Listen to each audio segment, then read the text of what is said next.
कौरवों का गंधर्वों के साथ युद्ध में पराभव। वैशंपायन जी कहते हैं, धृतराष्ट्र की आज्ञा पाकर राजा दुर्योधन बड़ी भारी सेना लेकर हस्तिनापुर से चला।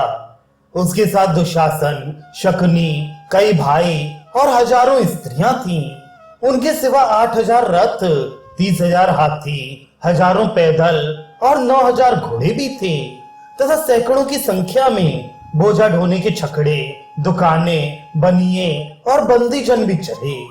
इस सब लश्कर के साथ वे जहां तहां पड़ाव डालता घोषों के साथ पहुंच गया और वहां अपना डेरा लगा दिया। उसके साथियों ने भी उस सर्वगुण संपन्न, रमणीय, परिचित, सजल और सघन प्रदेश में अपने अपने ठहरने की जगह ठीक कर ली। इस प्रकार जब सबके ठहरने का ठीक ठाक हो गया तो दुर्योधन ने अपनी असंख्य गौओं का निरीक्षण किया और उन पर संख्या और निशानी डलवाकर सबकी अलग अलग पहचान कर दी। फिर इन बछड़ों पर निशानी डलवाई तथा उनमें जो नाथने योग्य थे उन्हें अलग बता दिया तथा जो गौएं छोटे छोटे बच्चों वाली थीं, उनकी अलग गणना करा दी। इस प्रकार सब गाय बछड़ों की गणना कर उनमें से 3-3 वर्ष के बछड़ों को अलग गिन वे ग्वालों के साथ आनंद से वन में विहार करने लगा। घूमते घूमते वे द्वैत वन के सरोवर पर पहुंचा। उस समय उसका ठाठ बाट बहुत बड़ा चढ़ा था। वहां उस सरोवर के तट पर ही धर्मपुत्र युधिष्ठिर कुटी बनाकर रहते थे। वे महारानी द्रौपदी के सहित इस समय दिव्य विधि से एक दिन में समाप्त होने वाला राजऋषि नामक यज्ञ कर रहे थे। तभी दुर्योधन ने अपने सहस्त्रों सेवकों को आज्ञा दी कि शीघ्र ही यहाँ क्रीड़ा भवन तैयार करो।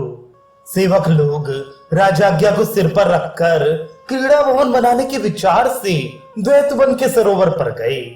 जब वे वन के दरवाजे में घुसने लगे तो उनके मुखिया को गंधर्वों ने रोक दिया, क्योंकि उनके पहुंचने से पहले ही वहां गंधर्वराज चित्रसेन जल क्रीड़ा करने के विचार से अपने सेवक, देवता और अप्सराओं के सहित आया हुआ था और उसी ने उस सरोवर को घेर रखा था।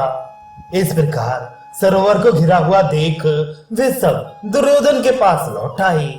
उनकी बात सुनकर दुर्योधन ने कुछ रणोन्मत्त सैनिकों को ये आज्ञा देकर कि उन्हें वहां से निकाल दो, उस सरोवर पर भेजा। उन्होंने वहां जाकर गंधर्वों से कहा, इस समय धृतराष्ट्र के पुत्र महाबली महाराज दुर्योधन यहाँ जल विहार के लिए आ रहे हैं, इसलिए तुम लोग यहाँ से हट जाओ। राजपुरुषों की ये बात सुनकर गंधर्व हंसने लगे और बोले, मालूम होता है तुम्हारा राजा दुर्योधन बड़ा ही मंदबुद्धि है, उसे कुछ भी होश नहीं है। इसी से हम देवताओं पर वह इस प्रकार हुकूमत चलाता है मानो हम बनिए ही हों। तुम लोग भी निसंदेह बुद्धिहीन हो और मृत्यु के मुंह में जाना चाहते हो। इसी से होश की बात छोड़कर उसके कहने से ही हमारे सामने ऐसे वचन बोल रहे हो। इसलिए तुम या तो अपने राजा के पास लौट जाओ, नहीं तो इसी समय यमराज के घर की हवा खाओगे।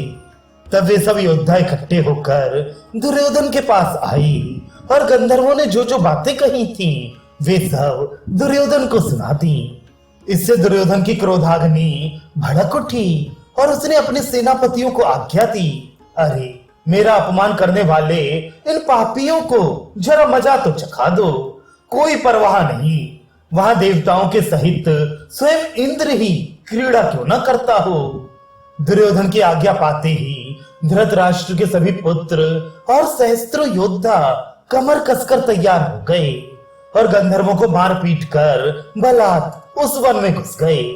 गंधर्वों ने ये सब समाचार अपने स्वामी चित्रसेन को जाकर सुनाया।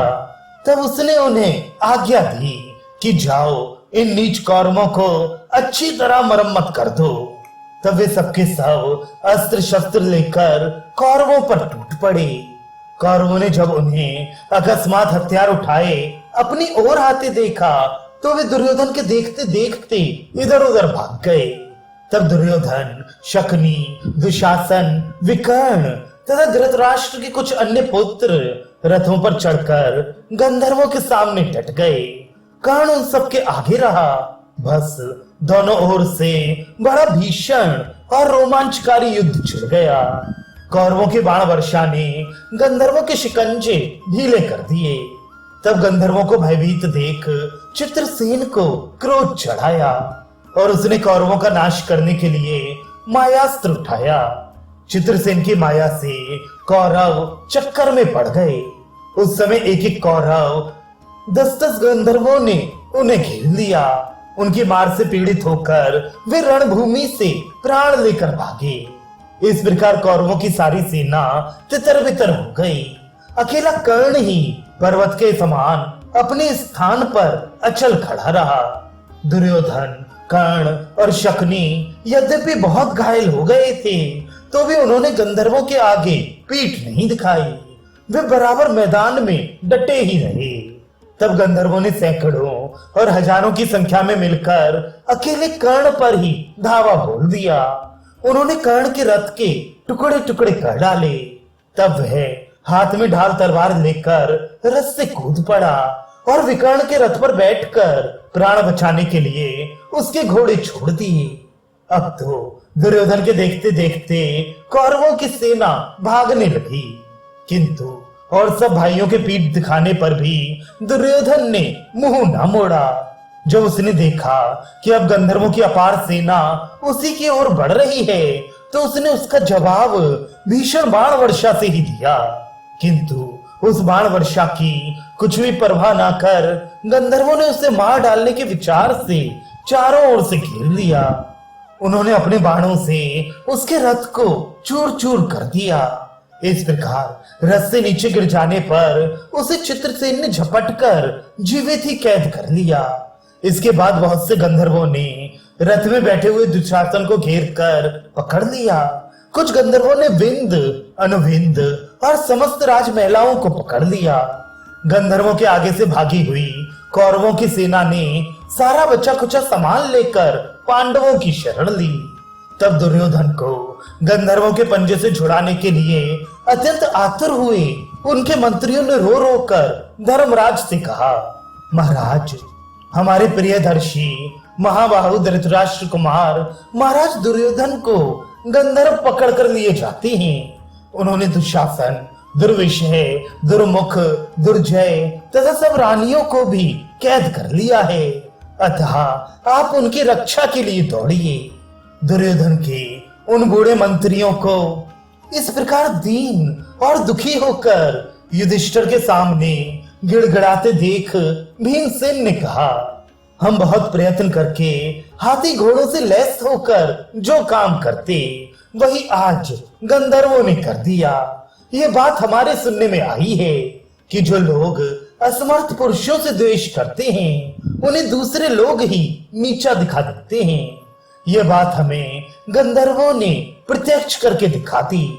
हम लोग इस समय वन में रहकर शीत वायु और घाम आदि सह रहे हैं तथा तप करने से हमारे शरीर बहुत क्रश हो गए हैं। इस प्रकार हम इस समय विपरीत स्थिति में हैं और दुर्योधन समय की अनुकूलता से मौज उठा रहा है।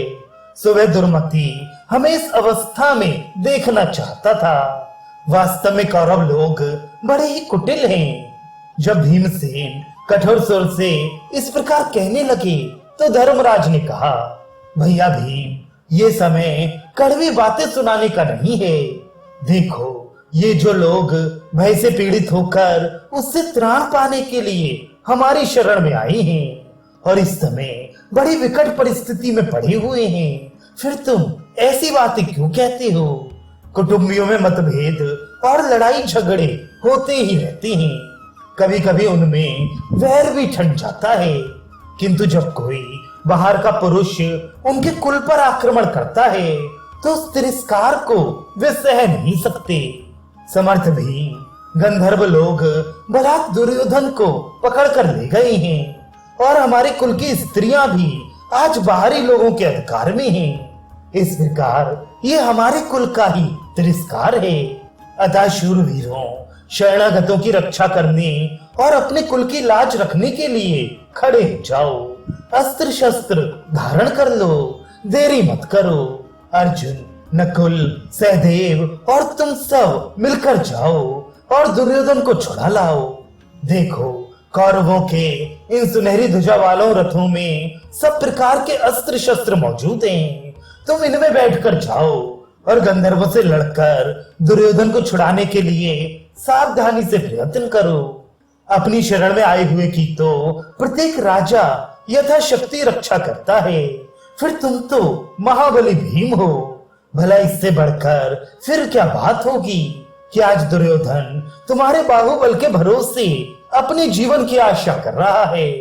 हे वीर, मैं तो स्वयं ही इस कार्य के लिए जाता, किंतु इस समय मैंने यज्ञ आरंभ किया है, इसलिए मुझे इस समय कोई दूसरा विचार नहीं करना चाहिए। देखो, यदि वे गंधर्व राज समझाने बुझाने से ना माने तो थोड़ा पराक्रम दिखाकर दुर्योधन को छुड़ा लाना, और यदि हल्के हल्का युद्ध करने पर भी मैं ना छोड़े तो किसी भी प्रकार उसे दबाकर दुर्योधन को मुक्त कर देना। धर्मराज की यह बात सुनकर अर्जुन ने प्रतिज्ञा की कि यदि गंधर्व लोग समझाने बुझाने से कौरवों को नहीं छोड़ेंगे तो आज पृथ्वी गंधर्व राज का रक्तपान करेगी। सत्यवादी अर्जुन की ऐसी प्रतिज्ञा सुनकर कौरवों के जी में जी आया।